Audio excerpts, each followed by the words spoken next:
Guys, welcome to my vlog. Yan guys, dito sa Taytay kakunti ang mga paninda. Holiday kasi ngayon guys. Yan. Holiday kasi ngayon guys.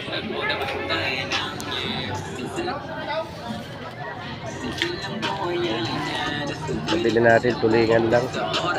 Kabangos. Halos mga sarado yung mga tindahan ng iba. Kasi mahal na araw po ngayon guys. Yan, halos wala po yung ibang mga tindahan na kinukuha ko ng isda. Wala pong laman.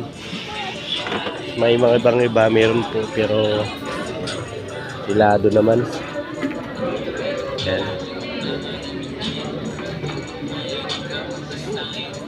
Like and share na lang po sa nakapanood. Nandito tayo po sa Taytay Rizal sa Singer.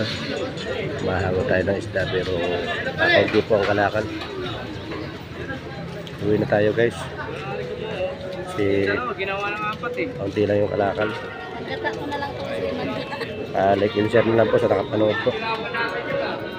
Siguro sa Makalwa baka may mga kalakal na.